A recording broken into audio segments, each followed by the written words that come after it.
Oke, metode yang ketiga adalah metode validitas dengan pohon semantik. Kita akan melakukan pembuktian validitas dengan menggunakan metode pohon semantik.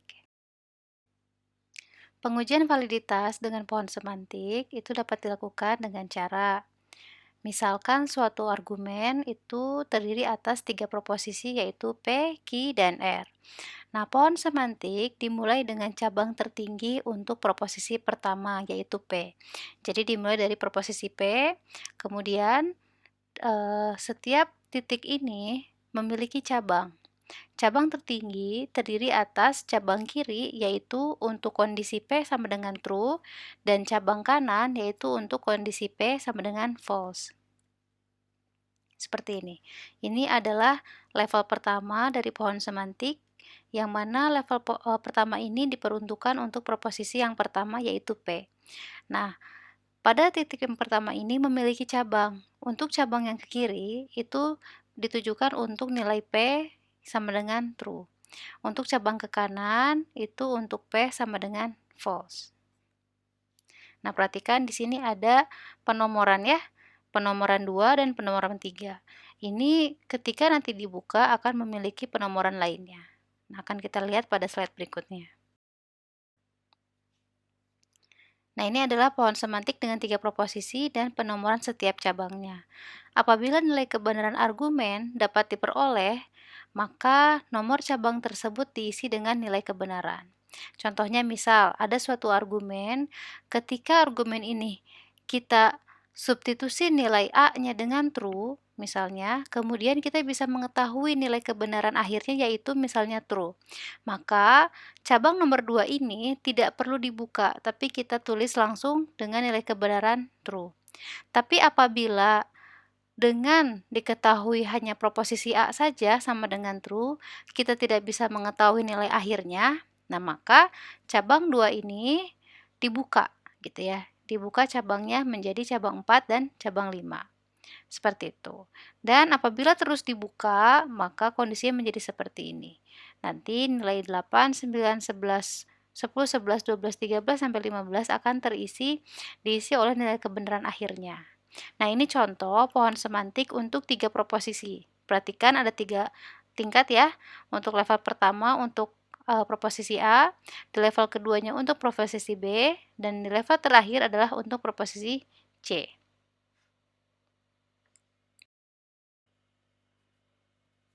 Nah, ini contoh apabila semua cabangnya terbuka dan ini contoh untuk argumen yang tidak valid.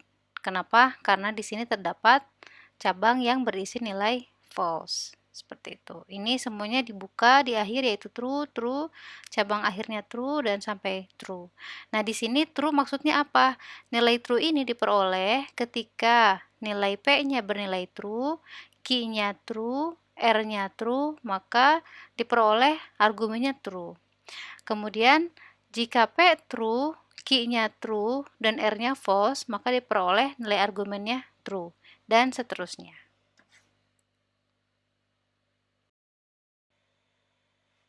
Oke, ini adalah contoh menentukan validitas argumen menggunakan pohon semantik. Diketahui argumen A adalah X implikasi Y, B implikasi negasi X or Y. Nah, di sini kita tentukan terlebih dahulu mana A1, mana A2. Di sini A1-nya adalah X implikasi Y, dengan penghubungnya adalah B implikasi, dan A2-nya adalah negasi X or Y. Oke, penyelesaian dengan pohon semantik pertama kita buatkan dulu cabang untuk level yang pertama yaitu untuk proposisi X. Ya. Pertama, kita mulai dengan cabang yang paling kiri terlebih dahulu. Kita buka cabang kiri yaitu X sama dengan 2. Nah, sekarang kita buatkan tabel untuk mengecek. Tabelnya terdiri atas X yaitu true, Y-nya belum diketahui karena belum kita buka di sini ya. Kemudian dengan diketahui satu saja proposisi X yaitu nilainya true, kita cek apakah kita bisa mengetahui nilai kebenaran A1. Sekarang kita coba substitusikan ya. X-nya true, True diimplikasikan dengan Y-nya belum diketahui. Jadi Y-nya bisa true, bisa juga false. Nah, kalau kita lihat di tabel kebenaran, ketika P-nya true, Q-nya true, dia bisa true. Tapi ketika P-nya true, Q-nya false, dia bisa menjadi false. Artinya, nilai kebenaran A1 ini bergantung pada nilai Y. Kita harus tahu dulu nilai Y, akhirnya kita bisa mengetahui nilai A1. Sehingga untuk A1 belum bisa diketahui nilai kebenarannya. Kemudian kita ke A2. Untuk A2, kita coba substitusikan. X true dinegasikan menjadi false. False diorkan dengan Y-nya belum diketahui sehingga Y bisa true, bisa false. Nah, untuk kondisi ini, kita tahu bahwa untuk operator OR bernilai benar jika salah satunya bernilai benar. Maka kalau misalnya Y-nya true, dia akan menjadi true, tapi jika nilainya false, maka A2 ini akan menjadi false. Sehingga untuk nilai kebenaran A2 bergantung pada nilai Y, sehingga kita tidak bisa mengetahui nilai kebenarannya. Nah, karena A1 dan A2 belum diketahui nilai kebenarannya, hanya dengan diketahui X true saja, maka kita tidak bisa mengetahui nilai akhirnya, yaitu A1 biimplikasi A2-nya kita tidak bisa diketahui. Sehingga kita harus membuka cabang yang kedua ini. Oke, berikutnya kita coba ke X sama dengan false. Kita masukkan lagi ke tabel. Oke, di sini adalah X-nya false, Y-nya belum diketahui.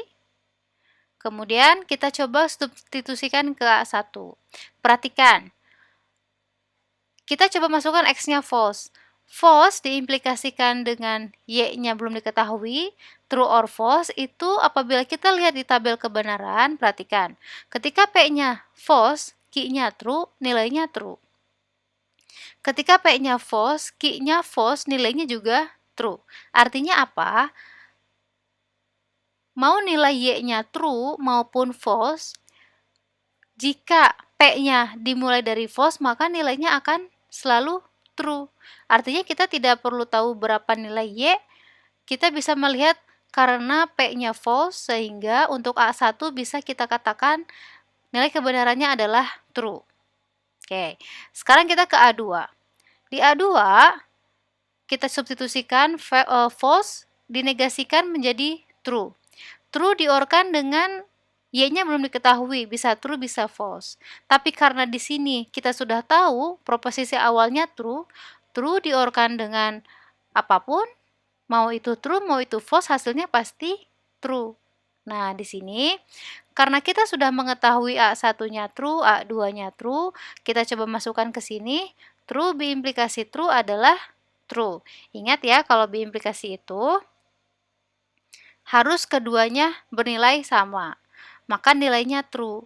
Sehingga kita tidak perlu membuka cabang yang ketiga, tapi kita isi dengan nilai true. Oke, paham ya?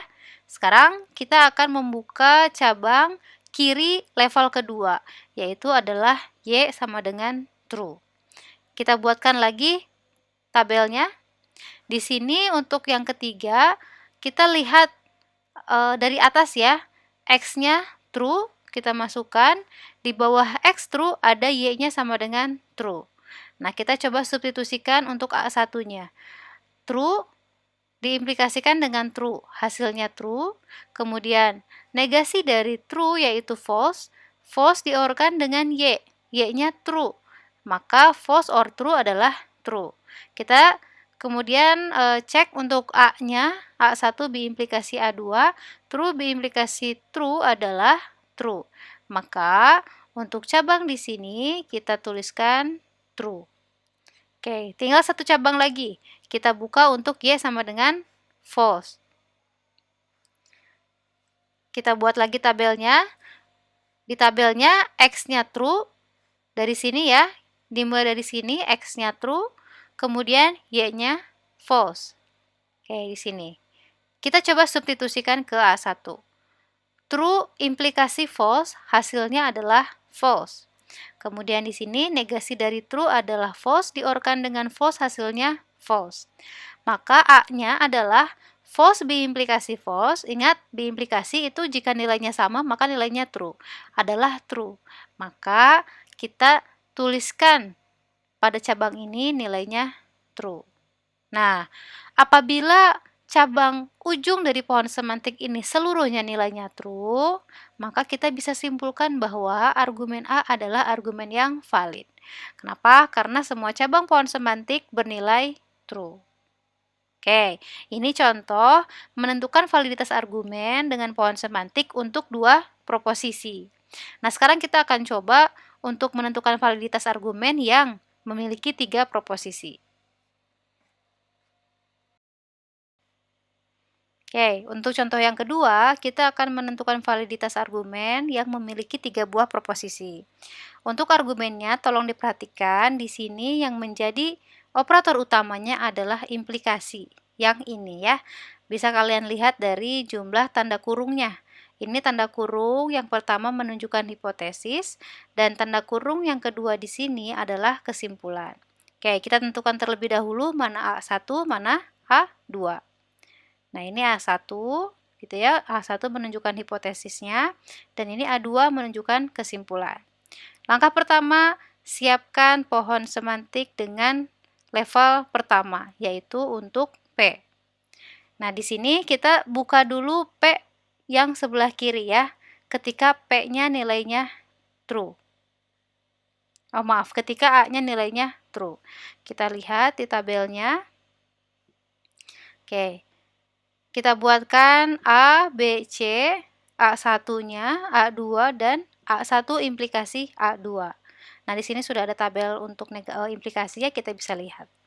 Oke, ketika A-nya true, kita coba di sini.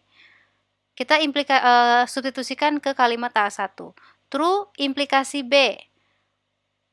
True diimplikasikan dengan nilai B. B-nya belum diketahui sehingga nilai B bisa true, bisa false.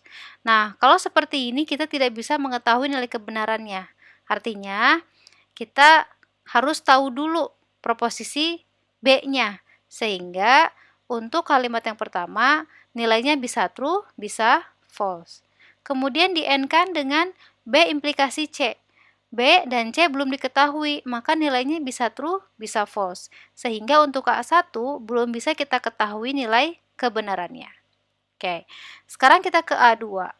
Di A2 kita lihat A-nya true, true diimplikasikan dengan C. C-nya belum diketahui ya, sehingga nilai C itu bisa true, bisa false.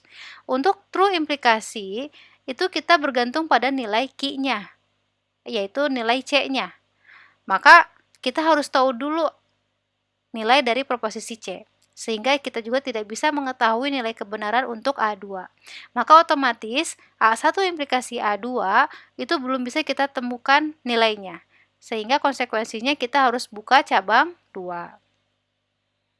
Oke, nah berikutnya kita akan buka untuk A sama dengan false. Oke, kita cek di tabel. Kita tulis di sini untuk nomor 2, A-nya adalah false, B-nya belum diketahui, C-nya juga belum diketahui. Kita coba masukkan ke sini ya. Ketika kita coba masukkan A-nya false, false implikasi B, B-nya belum diketahui, kita lihat selama proposisi P-nya false, mau berapapun Q-nya, perhatikan apabila Q-nya true, dia nilainya true, apabila Q-nya false, juga dia nilainya false. Maka boleh kita menyatakan bahwa untuk A implikasi B, itu nilainya adalah true. True di sini ya. Nah, kemudian kita ke B implikasi C. B implikasi C belum diketahui B dan C-nya, maka nilainya bisa true, bisa false. Nah, sekarang true di-AND-kan dengan true or false. Kalau misalnya ini nilainya true, hasilnya true ya. Tapi kalau nilainya false, true di-AND-kan dengan false, hasilnya false. Maka ini kita bergantung pada nilai yang B implikasi C, sehingga untuk A1 kita belum bisa mendapatkan nilai kebenarannya. Nah, sekarang kita coba ke A2. A2, A-nya adalah false. Kita masukkan ke sini A-nya false. False implikasi C-nya belum diketahui, maka bisa true, bisa false. Sekarang kita lihat lagi, ingat Jika implikasi proposisi awalnya false, maka nilainya pasti hasilnya true. Maka kita bisa katakan nilainya adalah true.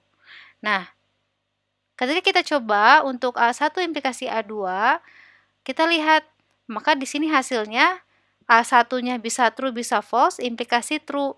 Kita lihat di sini. Kalau A2-nya true, misalnya yang ini, jika P-nya true, implikasi true hasilnya true. Bagaimana jika P-nya false? Jika P-nya false, implikasi true hasilnya true juga. Maka tanpa kita ketahui nilai true or false ini, kita bisa dapatkan nilai akhirnya yaitu true. Nah, karena sudah kita dapatkan nilai true ini, maka kita bisa tuliskan di dalam cabangnya menjadi true tanpa harus membuka cabang di sini, gitu ya. Nah, oke, sekarang kita masuk ke cabang untuk B sama dengan true. Kita buka, B sama dengan true, kita cek, kita masukkan ya untuk A-nya true, B-nya true. Sudah diketahui A-nya true, B-nya true, tapi C-nya belum diketahui. Nah, kita coba ya masukkan ke dalam kalimat proposisi A1. A-nya true. True implikasi true hasilnya true. Didankan dengan B-nya true, tapi C-nya belum ada. Gitu ya. Karena jika true implikasi C, maka C-nya harus kita ketahui sehingga kita belum bisa mengetahui nilai untuk proposisi B implikasi C. Sehingga untuk A1, true and true or false hasilnya belum bisa kita ketahui. Sekarang kita ke A2. Di A2, A implikasi C. A-nya sudah diketahui true tapi C-nya belum. Maka true implikasi true or false itu belum bisa kita ketahui nilainya. Nah, maka karena di sini A1-nya belum diketahui, A2-nya juga belum diketahui, otomatis A-nya juga belum bisa kita ketahui nilainya. Sehingga kita harus membuka cabang yang keempat ini. Oke. Nah, berikutnya kita coba buka yang B-nya sama dengan false. Kita masukkan ke dalam tabel, A-nya true, B-nya false. Nah, sekarang kita coba substitusikan. A sama dengan true diimplikasikan dengan B false, hasilnya adalah false. Kemudian didankan dengan B-nya false, implikasi C. C-nya belum diketahui, tapi karena B-nya sudah ada, false. False diimplikasikan dengan apapun, misalnya C-nya true, dia true. C-nya false juga dia true, maka kita bisa sebut langsung saja true di sini. False di-AND-kan dengan true, hasilnya false. Oke, nah sekarang kita ke A2. A2 baru diketahui nilai A-nya saja ya dengan B. Maka true diimplikasikan dengan C-nya belum diketahui. Bisa true, bisa false. Hasilnya belum diketahui. Nah, di sini karena A1-nya sudah kita dapatkan yaitu false, maka false implikasi true or false itu hasilnya adalah true. Lihat di sini ya. False implikasi true adalah true, false implikasi false juga true. Jadi mau nilainya false true atau false, maka nilainya pasti true. Nah, maka di sini untuk cabang yang ini kita isi dengan nilainya adalah true. Cabang ini ya, maaf. Oke. Nah, sekarang kita akan buka untuk C sama dengan true. Kita cek di tabelnya. Nah, di sini maka sudah terisi A-nya true dari sini ya. Perhatikan A-nya true, B-nya true, C-nya true. Kita substitusi di sini A implikasi B, true implikasi true adalah true, di-AND-kan dengan true implikasi true juga true. Hasilnya adalah true. Kemudian untuk A2, true implikasi true adalah true juga. Sehingga hasil akhirnya nilai A1 true, implikasi A2 true, hasilnya juga true. Maka untuk cabang ini kita isi dengan true. Oke, cabang yang terakhir, yaitu untuk C sama dengan false. Kita lihat tabelnya, maka di sini kita isi true, B-nya true, C-nya false. Kita coba substitusikan, true implikasi true hasilnya true, didankan dengan B-nya adalah true, true implikasi C-nya false adalah false. True di-AND-kan dengan false hasilnya false. Nah, kemudian A2-nya. true implikasi false. C-nya false ya. Maka hasilnya adalah false. Dan ingat untuk implikasi A1-nya false, A2-nya false, maka hasilnya adalah true. Lihat di sini ya, true. Maka untuk cabang yang terakhir di sini nilainya juga true. Nah, sekarang perhatikan semua ujung dari pohon ini bernilai true.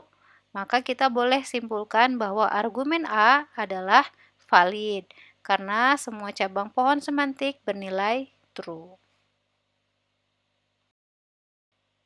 Oke, contoh yang terakhir. Tentukan validitas argumen untuk argumen A, P implikasi Q, implikasi negasi P, implikasi negasi Q. Perhatikan ini penghubungnya implikasi. Kita tentukan dulu mana A1, mana A2. Oke, ini A1 dan A2. Nah, seperti biasa kita siapkan pohon untuk level yang paling atas yaitu untuk proposisi P. Kita buka dari P sama dengan true terlebih dahulu. Kita buatkan tabelnya. Nah, kita lihat jika P-nya diketahui true tapi Q-nya belum diketahui karena belum kita buka ya. Kira-kira A1 bisa kita dapatkan tidak nilainya? Di sini kita substitusikan. P sama dengan true diimplikasikan dengan Q-nya belum diketahui. Maka Q-nya bisa true, bisa false. Kalau P-nya Q-nya true misalnya, maka true implikasi true sih betul jadi true. Tapi bagaimana jika Q-nya false? Kalau Q-nya false, maka nilainya adalah false. Maka A1 ini nilainya bisa true, bisa false. Jadi belum bisa kita tentukan. Nah, untuk A2, kita coba substitusikan. Di sini P-nya true dinegasikan menjadi false. False implikasi negasi Q. Negasi Q-nya belum diketahui. Tapi karena proposisi hipotesanya adalah false, coba kita lihat di sini. False implikasi true or false karena belum kita ketahui. Itu kalau kita lihat di sini nilainya true ya. Maka tanpa kita ketahui nilai Q-nya, kita bisa menyimpulkan bahwa A2 nilainya true. Nah, sekarang kita cek jika A1 diimplikasikan A2, hasilnya apa? A1 hasilnya belum diketahui, artinya bisa true, bisa false. Diimplikasikan dengan true. Nah, hasilnya true. Kok bisa? Coba kalian perhatikan di sini. Ketika Q-nya true, kalau P-nya true, nilainya true. Ketika Q-nya true, tapi P-nya false, nilainya juga true. Artinya, kalau kita punya proposisi implikasi yang Q-nya sudah diketahui true, maka mau berapapun nilai P-nya, hasilnya pasti true. Nah, maka untuk cabang pertama, kita tidak perlu buka ya cabang lagi, tapi langsung kita isi dengan true. Oke. Selanjutnya kita buka untuk P sama dengan false. Oke, untuk P sama dengan false, A1 kita coba masukkan P-nya false. False implikasi Q-nya belum diketahui, maka bisa true, maka bisa false juga. Tapi kalau kita lihat di tabel kebenaran, kalau P-nya false, Q-nya mau dia true maupun false, maka nilainya tetap true. Maka kita bisa simpulkan bahwa A1 adalah true. Nah, sedangkan untuk A2, ketika P-nya kita masukkan ke sini, negasi false adalah true, true implikasi negasi Q. Nilai untuk A2 ini tergantung pada nilai Q, jadi kita harus tahu dulu nilai Q-nya, sehingga untuk A2 belum bisa kita ketahui. Maka untuk A1 implikasi A2, true implikasi true or false belum bisa kita dapatkan hasilnya, maka kita harus buka cabang 3. Oke, kita akan buka cabang 3, kemudian kita akan coba buka untuk Q sama dengan true. Oke, kita buatkan tabelnya. Perhatikan ya, untuk P-nya adalah false karena kita ambil dari cabang kanan, kemudian Q-nya true. Nah, di sini ya, kita substitusikan ke A1. A1 P-nya false, false implikasi true adalah true. Kemudian untuk yang A2-nya, negasi P-nya adalah negasi false berarti true, true implikasi negasi Q, true implikasi dari false, yaitu false.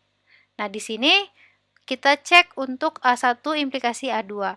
True implikasi dari false adalah false. Nah, maka kita tuliskan di sini nilainya false. Kita buka cabang yang berikutnya untuk Q sama dengan false. Kita cek, kita masukkan ke A1, kalau P-nya false, implikasi false hasilnya true, kemudian true, implikasi negasi false adalah true, hasilnya true. True implikasi true, hasilnya true. Maka kita isi dengan true. Nah, kita perhatikan di sini. Ternyata semua ujungnya itu ada yang memiliki nilai false. Nah, maka kita bisa simpulkan bahwa argumen A tidak valid. Kenapa? Karena terdapat nilai false pada salah satu cabang pohon semantiknya. Oke, semoga bisa dipahami ya. Untuk menentukan validitas, kita lihat terlebih dahulu ketika pohonnya sudah kita buat, maka apakah seluruh ujungnya bernilai true? Jika semuanya true, maka menjadi valid. Tapi jika ada satu saja yang bernilai false di ujungnya, di ujung cabangnya, maka dia menjadi tidak valid. Nah, sekarang silakan kalian latihan mandiri, selesaikan soal ini dengan menggunakan pohon semantik. Nah, sekian untuk materi pohon semantik. Terima kasih. Assalamualaikum warahmatullahi wabarakatuh.